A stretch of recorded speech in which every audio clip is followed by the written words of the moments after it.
আমাই বেবি আলাই খাইছে রে সামনে বসাইয়া।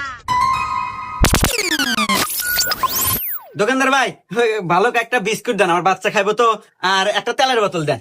ও আচ্ছা, দিতেছি। এই যে নেন ভাই। হ্যাঁ ভাইয়া, কয় টাকা হয়েছে? ভাইয়া 300 টাকা। আচ্ছা ভাই, দিতেছি।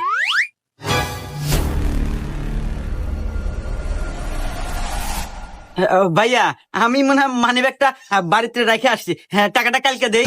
না ভাই, আমার দোকানে কোনো বাকি বেশি না ভাই।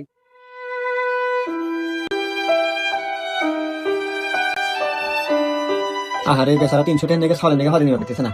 300 টাকা দিয়ে দিই গে, আর পুরো মানিবে কি তোমার কাছে? এ ভাই, দিয়ে দেন, আমি টিয়া দিতেছি। ও আচ্ছা, দিয়ে দিতেছি। এই নেন ভাই। আচ্ছা ঠিক আছে ভাই, থাকেন।